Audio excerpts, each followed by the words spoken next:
Hey guys, welcome to another session at Chaos Carnival, and this is maybe one of the most awaited sessions from Olga Hall, and we finally have the session live right now. And so Olga Hall, during her 10 years in Amazon, she has pioneered chaos and resilience engineering at Prime Videos. Her team builds tools to automate technical readiness for large-scale, high-profile launches such as the Grand Tour, the Thursday Night Football, and exclusive streams of the English Premier League. And as a global head of Prime Video availability, she works with engineering groups across Amazon Retail and AWS to bring an uninterrupted streaming experience to all customers at all times. So in today's talk, she'll be talking about how to improve business resiliency with chaos engineering. And she also likes it when you keep it interactive. So do ask questions, and also you have a Q&A tab at the session tab, like as a sub tab. So do ask your questions there, and she'll be taking questions at the end of a talk. So yeah, do enjoy the talk, and hope to see you at the end. Thank you for this introduction. Welcome, good morning, good evening. Super happy to be here. I always thought that the chaos is a serious business. And I wanted to do a talk for a while, specifically focused on how do we talk about chaos engineering as a business? What is that aspect of it, right? So the talk today is based on my experience as a practitioner. I've started my own team at Prime Video 6-7 years ago, roughly. And everything that I'm going to be talking about today is based on my personal experience and everything that I went through as a practitioner. Okay, so let's get started. So ultimately, we'll take a look, we'll do a different take, a bit more fresh take on chaos. Like, we're going to take a look, if you approach chaos and resilience engineering as a business, what is different? How do you set goals? What results should you expect? And that's what I'm going to be talking about today. Okay, so let's start with the questions. I probably met some of you, and definitely met some of the conference organizers a few years back, and that was really great to see familiar faces. When I go and meet different folks, what ultimately everything goes down to is these three questions. Wherever you are on the chaos journey, either you're just starting or you're considering what to do next, there are three basic questions that I hear over and over and over again. And they are, why do I even care? Why should I invest in chaos engineering as a business? It's not a business discipline. Isn't it? So we'll talk about that. The second question is, where do I start? Okay, you convinced us. Where do I start? We'll talk about that. And then once you started your journey and you start your investments, you have the programs, you have goals, you inevitably ask yourself, how do I make meaningful progress? And I'll share my experience on that and what worked for our teams as well on that front. Okay. So let's simplify. Those were three questions, but ultimately, if you sort of think about how to simplify these questions, it's really about a decision and a journey. A decision is that first friction point where somebody needs to commit to the fact that, yes, we will invest and we will bring in chaos engineering in our business, right? And the second part is, okay, once we invested, how that journey unravels. So let's talk about the first part. Decisions are important. So how do you get the inputs to make a decision? What I recommend for those of you who are working with your business partners, thinking about what you can do with chaos engineering, go back to the roots, go back to the principles of chaos engineering, and just reread this material with pen and paper or your digital hat on, however and wherever you are. Just reread the basics. And what you will see in the very first opening statement is that chaos is actually not about chaos. Chaos engineering is about making experiments and running experiments in controlled environment, right? Running well-planned experiments. And why we're doing this? Because we're doing this to build confidence in your application to withstand turbulent conditions. So there's a lot of control, right, in the statement itself. Why is that? So let's dig in. Okay. let's dig in. Why is that? And let's dig in what other inputs you can collect from various places. If you find yourself after each release, or maybe you just pushed a major function update or application upgrade, do you run any issues with performance?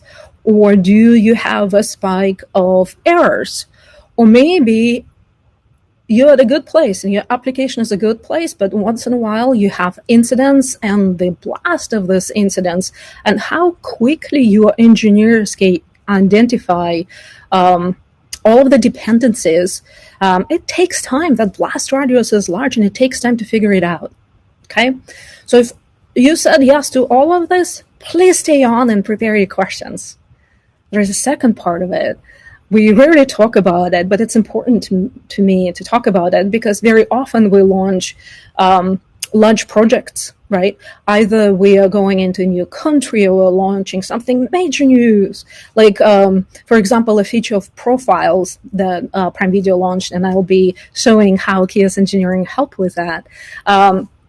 Typically, a go, no-go meeting, the decision meeting, it takes time. I haven't seen go, no-go meeting yet. That is about 5 minutes, quick, and you typically go through all of the data points and assessment to make a decision if we're ready. So if you're looking for help, how do I accelerate and have better inputs for all of the decision making on the major projects?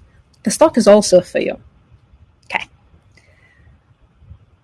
The other input is distributed systems are hard. And there's a whole list of reasons that listed here. And yes, there are situations where some bugs happen, for example, long after the code went in. Why? In the Prime Video world, you have various devices, and some devices, a little bit rare. Customers not all using them, and you have that little rare scenario, this edge case that hits, and that bug popped up, right? Problems can happen at all logical levels. What do you do at the end of the day? When you look at this, what do you do? Do you distrust every single line of code? How expensive it would be to do something like that? And then you can also ask yourself the question, why is that? Why these errors are happening anytime? Why is it just a state where we are as a technology domain came into? Well, let's take a look at the answer here. Many of my counterparts and my peers share this example because this is how our systems looks like. Look at all those interconnections. And that picture of Amazon Ball, right, of services that we very often refer to, that is back from 2009. And it got just much more complex over the latest years. Okay, so the skeptics and maybe some of your business partners are going to say, but we do testing. Of course we do testing. But most of our testing discipline is really focused on known conditions or certain components in isolation or pre-programs to look for certain results. And let's ask honestly, is the testing discipline looking for resilience in that complex world? And I think most of you probably going to say, not really. It's super hard to test for resilience in our traditional testing approach. Okay, so what is the answer? The answer that I want to lead with is probably a quote that you've heard many times from Werner Vogels, which is, failures are a given and everything will eventually fail over time, which basically means that a piece that we need to do, a super important part that we need to do, is to test for failures and to test for resilience in our systems. And that is a decision, and that's a commitment that you will be making as an organization when you're starting to think about why adopt chaos engineering and resilience engineering. So I hope I convinced you, or I gave you enough tools to convince your partners. So let's assume the decision made. You're going to proceed with the journey. So where do you start? Let's tackle the second question. To the rescue, there is a well-known proverb that says, a journey of 1,000 miles begins with a single step. Let's take a look at the very first step that Amazon took on that journey. Jesse Robbins joined Amazon a while back in 2001, and he was a volunteer firefighter. So what he did, he brought the concept of a game day that existed within firefighters community and firefighters discipline, and basically said, we're gonna test out these failures. And he did some interesting things that nobody ever tried before, like turning off email for a day, turning off databases for a significant amount of time and see what happens. And the notion of a game day, and the process of doing that preparation stuck within our Amazon community. We still do that, and we do it consistently, especially during Q4 preparation. Okay.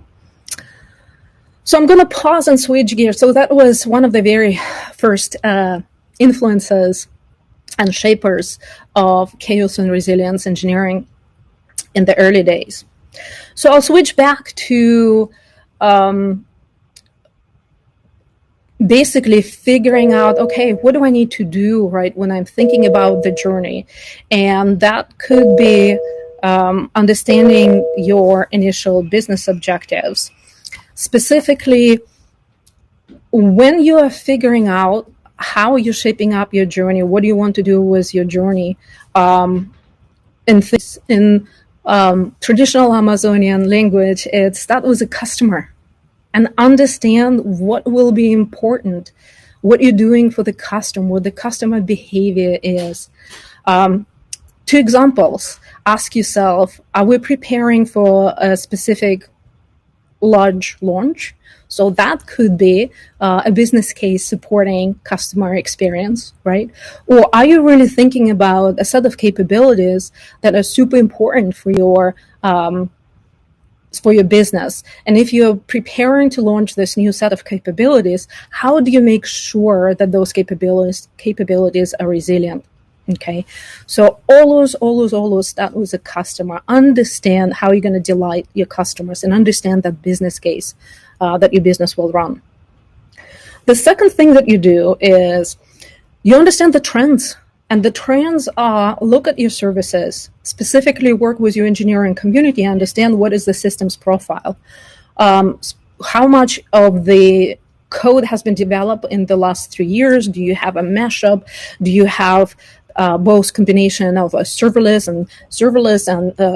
and how do they integrate with each other? Do you have functions that are running alone, and do you really need to figure out what that profile is so that you can tailor specific strategies of how you're going to test for resilience for your systems? Within the trends, now that you understand sort of like maturity of the systems and where, they belong on the different histogram, right? You probably want to ask yourself, what is number one or first top 3 sources of failures? What is the depth of your dependencies and breadth of your dependencies when these failures happen? So collect those trends as you build up your narrative and convince yourself, convince your partners that chaos is something that you want to do. And the last, sometimes forgotten, but it's super important, is think about your engineering culture. What is that operational muscle? If an incident happened, can you get a near real-time response with an answer, I know exactly what's wrong. Here's my last deployment, here's my last 3 deployments, and here's the bug that is causing X, Y, and Z. Is this near real time? If it is, that's great, but if it isn't, take on a goal and think through that one of the things that you will be doing in the process is changing the culture as well. So I'm going to go back to the customers and give you a couple of examples that I have here on the graphs. In the first graph, this is a Bundesliga match. And what you typically see was this compose come in, roll up, right? This is blue line. This is all expected. But what is unexpected, the super, super sharp spike in the middle, this is subscription spike. In the middle of the match, a subscription spike, and your system's already under load. What's going on? What was going on in this specific case that the match between 2 rivals got super interesting and super intense midpoint, and everybody started talking about it, that the subscription spike happened at the peak of your workload. Understanding that this is a reality that can hit your systems, that's when I talk about a business case, understanding customer behavior. The second example that I'm sharing with you here is super interesting content. And what we notice with this content is, yes, there was this peak of interest. Customers are coming in, watching it for the first time, but they're also rewatching it right after they were done with this episode. And that means for the systems that services and systems that we have, they needed to sustain a fairly prolonged workload for a prolonged period of time. So that's another example of customer behavior that you may not necessarily expect to think about, but you understand that it may happen. You need to have a plan and scenario and test for it. Okay. The next thing now that you've collected all of these inputs, the next thing I'm going to ask you to do is have this playbook. Prioritize your business case. Think through all of the launches or capabilities or things that are coming up. What are the most important things? So that you're able to have a quality discussion with your peers and say, this, one of the most important things that we want to lead with. 2, measure the trends, find the performance metrics, find the benchmarks, and using this performance metrics and benchmarks, think through your improvement goals. We will talk about goals and how to set goals in the second part. So for now, just know that this is part of your playbook. And 3, as I said before, aim to change culture. I get very often asked, why wouldn't we just, do a list of all the risks? Why would we need to start with a customer and, start with a business case? I can just enumerate, here's risk 1, here's risk 2, here's risk 3, and have that conversation. Look, you could, but part of what you want to do with this discipline and with this engineering approach is build trust with your partners, within your business, within your community. Trust never starts with just fear alone, and I feel, and it's my personal statement, that thinking just through the list of risks, it's a little bit playing to the fear. If you turn it around and start talking about, I understand what my business needs, I understand what the customers would want and what the behavior will be, and I am prepared to meet this demand, it's a much more powerful conversation. That's why I'm stressing it. Okay, so let's talk about Prime Video, and specifically what was Prime Video specific case. Peak launches. The shows went super popular throughout the year, and we needed to make sure that we're ready. Our systems, our engineers are ready to support these super popular shows. It all started, a lot of it started with launching Grand Tour a few years back, and we were super clear that what we want to focus on in the specific case was scaling.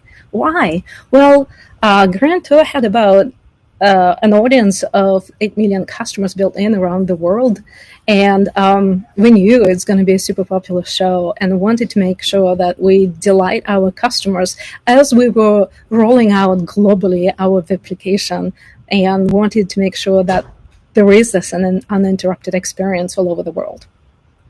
Okay, so I gave you a bit of a business take. What I want to help you with, give you a theoretical foundation, because business case is sometimes different and it may take you time to figure out how to think about that. So the theoretical foundation that you might want to go to is Little's Law. Okay, and what does the Little's Law say? That the number of customers in the system is a product of arrival rate and how long customers are staying in the system. Okay. So what you can do, you can pause and think about your business and business that you're helping with scales, for example, and basically think through which one of these variables, which of these inputs or outputs is super important and I need to have a plan for. Okay, let me show you specifically how we think about it, Prime Video, and what we've done over years. Customer arrival rate. How quickly customers are signing up. Remember I said Bundesliga, that spike in the middle? Super interesting. Another interesting behavior is we as customers, and I'm guilty of that, sometimes we sign up last minute, like literally we sign up for something popular last minute, just minutes before the show, which basically means that testing and having plan for this session starts and super spiky behavior For the things like discovery of the content, selection of the content, transaction, super important here. And you want to have your specific plan for that. I've color coded to make it a bit easier. So what we do in Prime Video, absolutely we do load testing, but we're also running a lot of chaos experiments, injecting latency, for example, or injecting errors in our stack to understand how the spikiness will behave, for example, and how our systems on that customer journey impacted by session starts will behave. Okay. On the other axial, the product of a little law is really all the concurrent sessions that we're supporting, right? And how long this concurrent sessions, how long this workload will last. So what we're leaning into on that side of our stack is definitely load testing. Okay, number one thing that we do on the playback side. Across of all of our stack, we do load testing, performance testing, stress testing, and chaos engineering. But I'm just helping you understand that which tests become a little bit more important and prioritized within the stack, applying this little law. Okay, so our journey was built over time. We started with the rest of Amazon doing preparation for Q4, and as I said before, content goes popular throughout the year, and we realized that, hey, we need to have this game days evergreen. And then we looked at the effort that it takes, and we said, okay, we need to have an engineering branch. And I made a proposal to build an engineering team that in turn build internal chaos products tools. And right now we run fully automated game days, and yes, we run them in production. Not only that, we also run automated chaos tests on top of load tests for our systems. Okay, so if you're just starting, there is a little helpful slide for you how you can organize your programs. They're typically aligned along the AWS well-architected framework, and you can adjust it as needed. What is separate about Amazonians and about Prime Video, we don't necessarily have an SRE function, system reliability engineers, because we believe that all engineers are owners and they need to own the function, the testing, within the teams. But typically there is always a head or somebody who raises their hand and said, I'm super, super keen on performance. I want to make progress there, and we call them a single point of contact who represent the team and participates in the programs. Okay. All right. And the last piece that we can hit on this topic is what we're going to say to naysayers. So let's take a look. Is it hard to start? It could be, but figuring out what's important for your customers, what launches, which capabilities you want to start with, where you want to help your business grow, that piece will definitely help. No time, or you don't have tech ready, you can start with a pro simulation. Like I said, a lot of Amazonians game day started with a simple thing: turn off an email for a day, see what happens, and I have some examples later in my talk also how we've done it. Teams are already spending all of its time fixing things. Like, we don't say it often enough, but it's a hidden secret in chaos and resilience engineering. It's a lot of fun, and the engineers actually love running these experiments. So bringing fun and depth, technical depth, when they do things, when they test things, it just helps your engineering culture. Can be political? Yes, it can be political. I'm not going to hide away from the statement. Why? Because investing in something, right, involves trading off resources, trading off time, trading off capacity. And you know what? Trade-offs are okay. And just a great discussion point on between your peers and your business partners where you want to invest your time and resources. And typically, if you do that, it's super cool. Don't shy away from these discussions. Okay. So how do we make meaningful progress? Let's take a look. My recommendation is, as we were talking about resources, start with goals. Okay. Don't start with asking for resources. I need a team to do X, Y, Z. Pause. Start with goals, very specific goals. And my assertion is when you start with that and those goals are tied to your customers, to your business needs, resources will come. Okay. All right. So let's talk through very specifically what are the goal strategies, how we can set these goals. Goals can be a little bit amorphous. I think you've all heard about SMART goals. This is not what I want to share with you. What I want to share with you how to think about the goals and choose your strategies on what will work for specific situation. So goals could be breadth versus depth. They could be specific versus generic. They can have single owner, or it could be dual ownership, and it could be coverage versus experimentation. This is all tied to strategies. Ultimately, how do you spend those resources that you're investing in your program, and what your accountability will be on delivery. Okay, I'm gonna give you tons of examples to make this simple. So let's take a look at breadth versus depth. What I mean by this. Here's a diagram of most popular failure injection tests that we're typically running.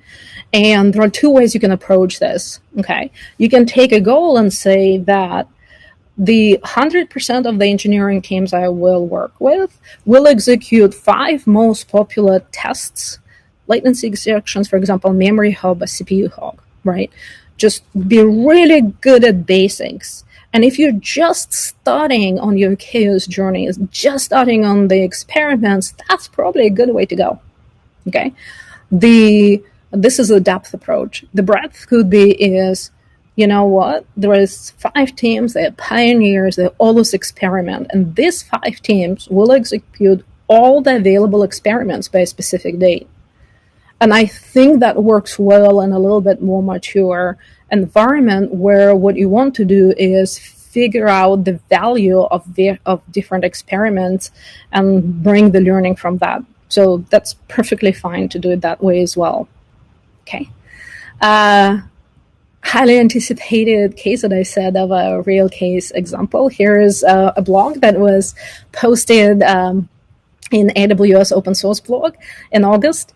We were launching profiles feature, okay?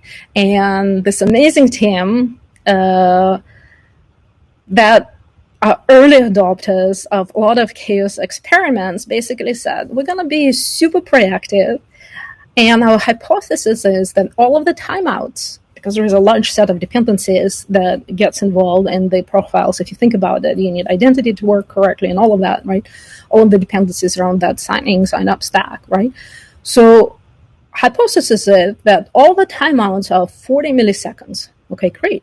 They run an experiment that generated 1,000 requests. Remember, I keep saying that very often we run those chaos injections at full load. Okay, that would be one of the examples. And they injected 2 seconds latency. So what did they learn? They learned that timeout's actually not 40 milliseconds, but it's 6 seconds, which definitely could have caused an outage in production, and it was a valid bug that they found in their configuration.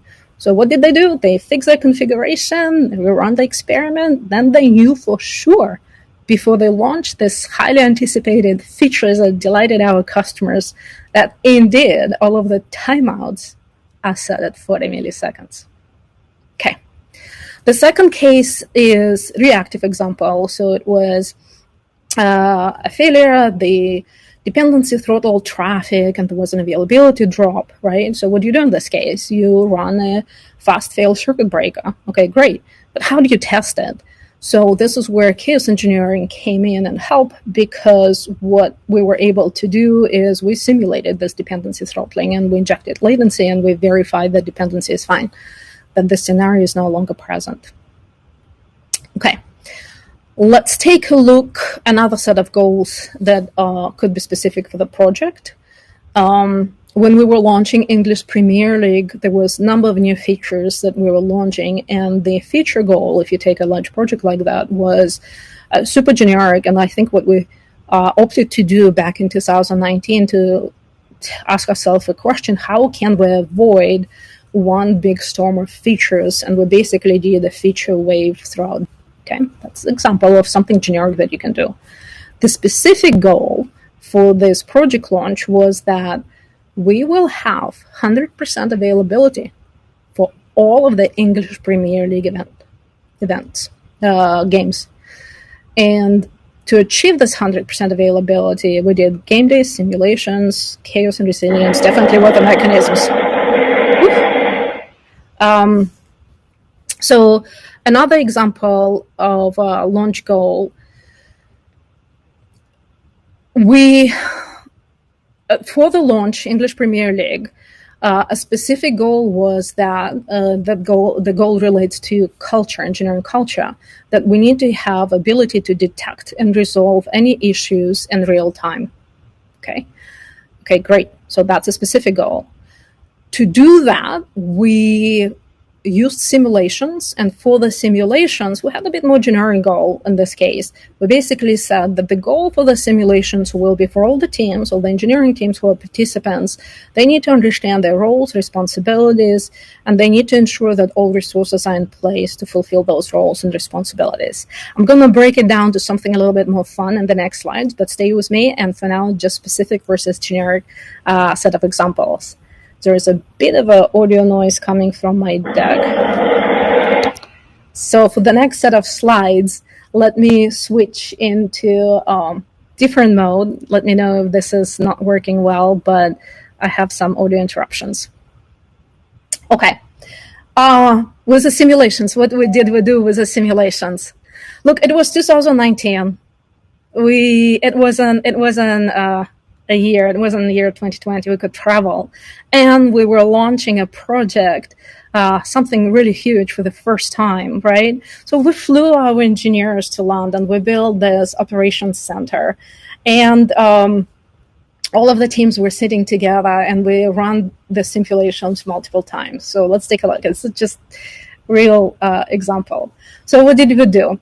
We were super clear with our teams, and ask them, we're going to measure you, okay? Here's what the success criteria of how we're going to be exiting this simulations. How quickly are you able to recognize the issue? How quickly you're able to mitigate it? And how quickly you're able to articulate what is the blast radius, okay? Okay, so the new that's coming in. Let's talk about how we constructed the simulation. We took a look at all of the high severity incidents for the 6 months leading into this. Then we did a lot of brainstorming. We basically also asked ourselves, what could be the issues, right? And we didn't tell the teams what we're going to do. They were not aware. And yes, we operated multiple scenarios at once. What actually happened, we got test streams from EPL, and we were doing chaos and failures injections, and teams didn't know which ones will be executed. So let's take a look at the list of simulations. In the blue, what I highlighted to you, these are, if you don't have the tech yet, for example, there's a simulation that you can do that don't require tech. Operator errors. What do I mean by this? If it's a cut and paste error, if you have marketing material that you need to push, look, people under pressure, they make mistakes. They just don't, it happens. So simulate these operator errors. Simulate some misconfigured links. Why? Because when you put the path to correction, you're able to see the caching trickle down, where the caches are, how quickly they evict, and what happens there. Super helpful exercise. And another thing is, when you have a large group of people involved in a project launch, there is art and science of communication. Is probably something for a completely different topic. Maybe one day I'll do it. But it's about how do you channel communication to clarity with large set of teams, right? And what do you do maybe when your VP is coming in and asking questions that maybe not relevant for something that you are trying to do right now? Helping the team simulate the flow of communication, the flow of how we're going to be resolving the issues, super helpful. That's what goes into building that muscle, right? And you can do it without tech. With tech, it's host failures was our favorite one. I think I've used an example a few times, but this is where I'm going to say big thank you to our AWS partners. We had a little bit of a glitch I think we were planning to eject 9%, and we actually ended up ejecting 90% of our hosts. And within seconds, I had my AWS friends saying, Olga, what's going on with Prime Video? You're dropping EC2s like it never happened before. I'm like, that's okay. It's part of the simulation. The near instantaneous response from our AWS partners was just amazing. We loved it. Love telling the story. Okay. And then tooling outages, look, simple things. Sometimes the launch happens in the middle of the winter. We were happening, the event was happening early December. So what do? Roads could be closed, right? There could be power outage. And we did the simulations of, there is no Chime. This is our tool, how this is with video conferencing. What if video conferencing is not available? What if the conferencing is not available? What if this operations center that I just showed the picture of just went down? How do you fail over on a different operations center, right? So super important, right? Other techy things that we did is simulating live signal loss and CDNs and ISP failures. Okay. All right. Teams loved it. I want to be super clear that this is super expensive exercise, and it probably makes sense for a business to do when you do something, when you're making history. You do something that never been done before, right? In our specific case, English Premier League traditionally was played between two providers, Sky and British Telecom, and it was first time in England when it was exclusively over-the-air game. Never been done before. So that explains all the rigor that went in this preparation. And last year in 2020, we definitely scaled down. We figured out how to automate and run some of the simulations in a little bit more simple way, automated way as well. Okay, I'm gonna hit a topic that is probably relevant to some of you who are already probably in the middle of the journey and figuring out, where do you go from there? Let me share you with 3 goals ownership models and how to select between those. And again, it's my condensed experience of years of doing it that I'm sharing with you that worked for me. That was my mental model. It's okay to take a goal if you control all of the inputs, and it's okay to take a goal in a single-threaded way. Okay, what do I mean by that? Actually, let me go to display mode. I think maybe the noise is gone. Meaning that you own this goal, your team owns this goal, okay, and you control all the inputs. That's totally fine. In my specific case, the tech that we needed for game days and tech that we needed for chaos injections during scale, my team built it, and I was a single-threaded owner.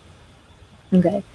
If you have key dependency, we always have dependencies, right? But if you have key dependency on tooling platforms, some capability from other organizations, it's totally fine to knock on the door of your peer and say, how about this year we take a joint goal? Super powerful. Why it works? Because the year in technical lifetime is a long process. Resources may shift, priorities may shift. But if you need to keep something super important on track, that joint ownership helps you to have both of your eyes on that goal. Okay?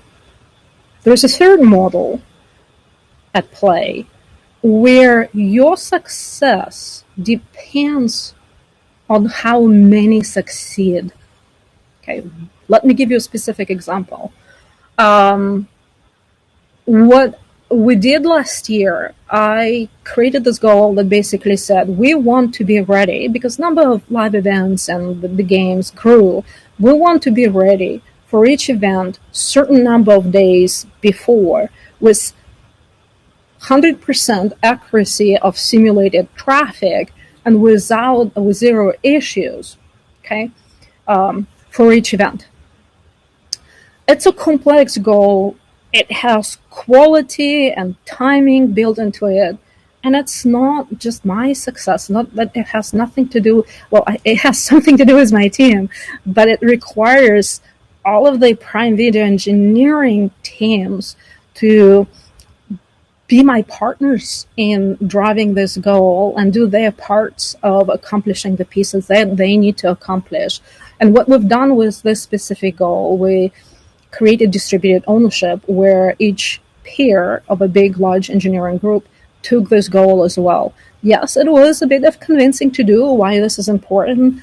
This is why I always say go back to the customer, go back to your business case, understand what you're trying to accomplish and why it's important. And that's the discussion that I led. My peers were amazing, supported us greatly, supported their teams greatly, and we pretty much across the board, we all delivered on those goals, or multiple of them, over 20 goals, and we delivered on them across the board last year. Super happy with this result. Okay, adoption versus experimentation. Again, this is a little bit something simpler. You can ask me, hey, Olga, we're just starting, we're not necessarily clear where to invest. So there are a couple of things that you can do. On the adoption side, you can say that a certain percent of your systems will adopt a specific tech by a specific date. And this is super clear-cut, an adoption goal. Or if you're building something brand new and you might have different ways of delivering this, it's okay to have a goal that says we're going to do a pilot.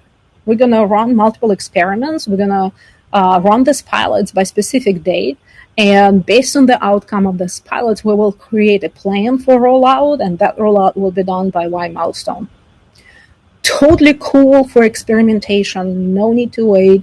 And you're not breaking any trust with your partners. You're making it visible that it's okay not knowing, what we're going to invest into yet. We're researching our path, but we're going to come back to you by specific date, and we'll tell you once we're zoomed in where we want to make our investments. Okay. Why do I talk about this? I am deeply connected and super passionate about resilience because I believe that the combination of the goals, the work that you do with chaos engineering, what it all accumulates into, it accumulates in resilient systems and resilient people as well, right?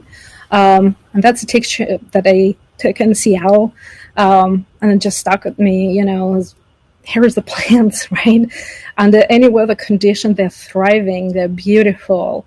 And that's what you want to do. You want to see your system thrive, and you want us as people thrive, no matter how hard this year or sometime ahead of us might be.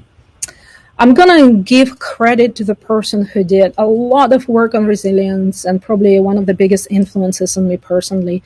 Dr. Amy Werner spent 40 years studying resilience in kids. Okay. And let's just pause and systematically listen to what she told us.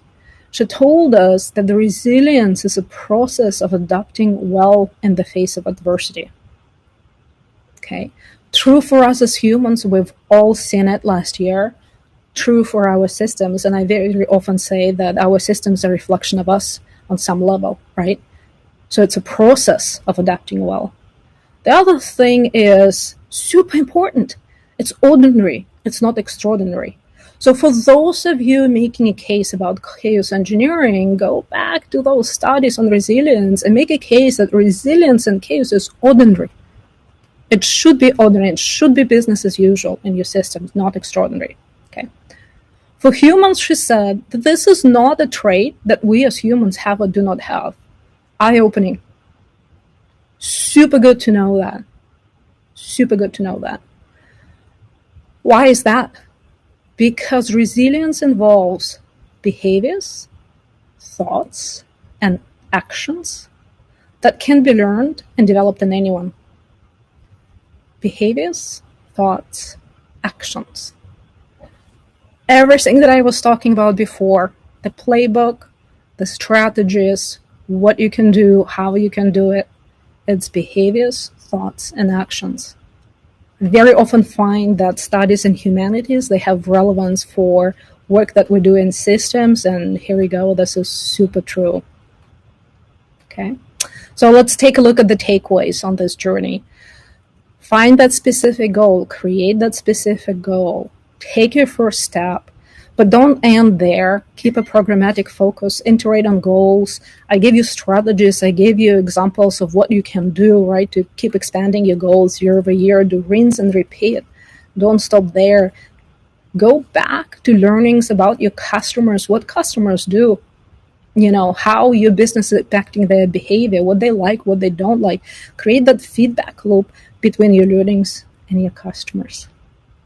All right, let's take a look ahead at the Prime Video land and what's going to be happening with us. Look, we will continue to delight our customers with events and features, and we're going to do it at scale. Absolutely. We're going to keep continuing in chaos and resilience engineering. My team keeps growing. I keep hiring, which is super exciting. The approach of distributing goal ownership, that powerful approach that you create up front with your peers, I'm going to tap and lean into that. It's super helpful when you operate a function at scale. So I encourage many of you to experiment with this, but approach it in a scientific way. And when you do that, it's okay to strike a balance.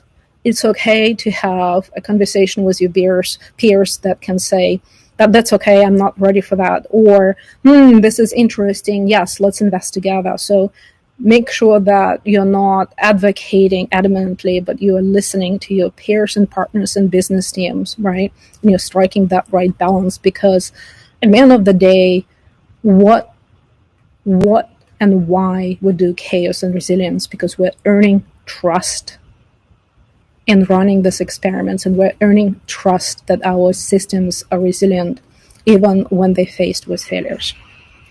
And with that, look, chaos engineering won't make your systems more robust. People will. So I'm going to end on that and see if we have time for questions. Sure. That was a really great session, Olga. And super fun slides, super insightful. So we have a couple of questions, starting with Dudu has one. She says, do you collaborate with business people for defining business capabilities? Absolutely. Absolutely. And that was, remember the slide that I was showing, the grand tour, right? The owners of business were involved in the decisions, and they had full transparency. Here's what we're going to do. Here's a technical preparation that we're going to do for launch of this high-profile content. Created a plan in Amazon terms. We call it 6-pager. So it was a 6-page document that was a plan, fully reviewed. It was a business. And I would encourage all of you do the same. Yes. Right. So the next question is from Sarthak. He says, what according to you is a good way to achieve balance between coverage and experimentation when it comes to chaos testing? Coverage and experimentation. Coverage and experimentation balance. Okay. Great question. Here's how I'm going to answer it right now. And if I think of a better answer, I'll maybe, publish it in a written form some way or another. Right. Coverage is usually about something where the technology is well proven, right? Mm-hmm. And you already determine what the value of that is. So if you have a well-proven test injections, failure injection, or a way you do the testing, I would highly encourage them to go the coverage route. And ultimately, what you're trying to do with a coverage route, you're trying to accomplish breadth. As many teams as you can involve in this goodness, so to speak, right? And participate in goodness. That's your strategy for that. Experimentation is not about breadth. It's actually experimentation, I would say, is about depth. And I think what you want to do there is to be super precise and give room for failure on the experimentation side. So the balance is really, as I am speaking through this, is a degree of risk. The first is something super clean, clear, you're confident, the risk is small. The second is there's high degree of risk that maybe even none of this will work. And if this so, just plan it accordingly and distribute your resources accordingly. All right. Got it. So another question is by Mohan. So he says, in the case of live stream example, it was pretty obvious that 100% availability was a serious requirement.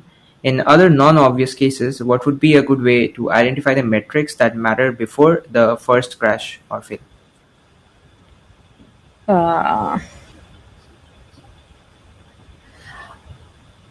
I think, like, look, go back to this little more, a little slower, more law, right? And maybe the metric that is important to you is how many customers. What is the size of your peak workload, right? How many customers at peak will enjoy the services or enjoy the application? Super easy to align people behind it.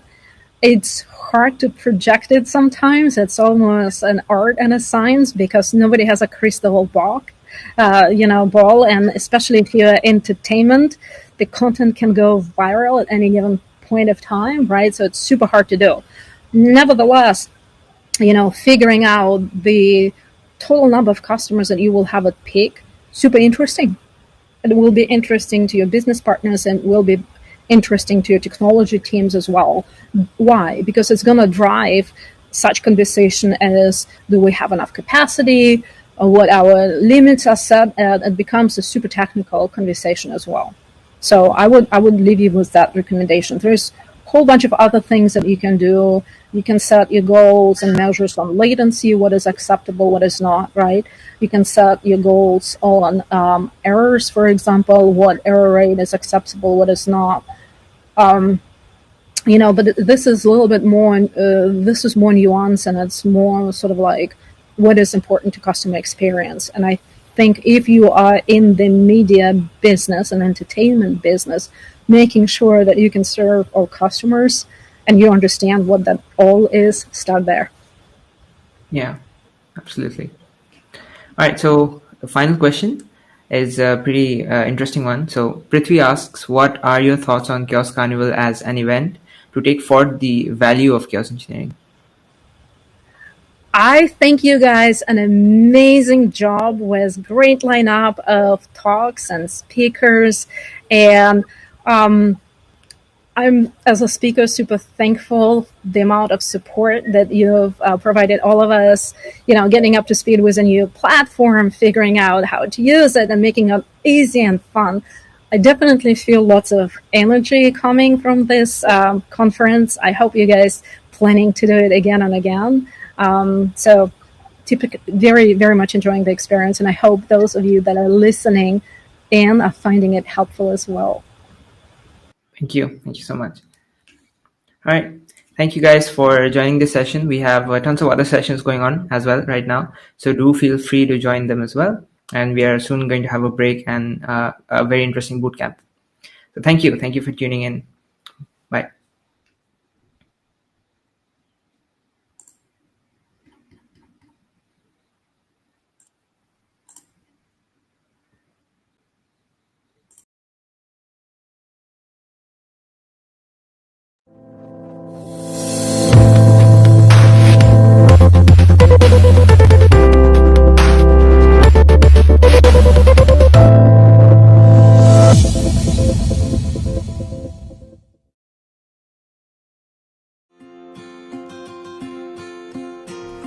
Hello and welcome to the Chaos Carnival 2021. I hope you are having a great time at this carnival. I am Uma Mukara and I lead Chaos Native, and I thank you for visiting our booth. We are the Litmus Chaos core team. Here at our booth you will find a lot of resources to help understand Litmus, how to use Litmus, and also how to practice Litmus in production. We started Litmus Chaos project a couple of years ago to help ease chaos engineering for Kubernetes and do it in a way we do Kubernetes operations. We're having a couple of sessions on Litmus Chaos, and many maintainers are speaking about Litmus Chaos. Many users are speaking about Litmus Chaos in this carnival. Feel free to ask any demos that you want at this booth, and also make sure you attend the boot camps of chaos engineering. And don't forget to fill out the survey form that's available on our booth about chaos engineering, and we will send you a nice list of stickers of Litmus, Chaos Native and Chaos Carnival. Thank you for visiting our booth again, and you have a great time.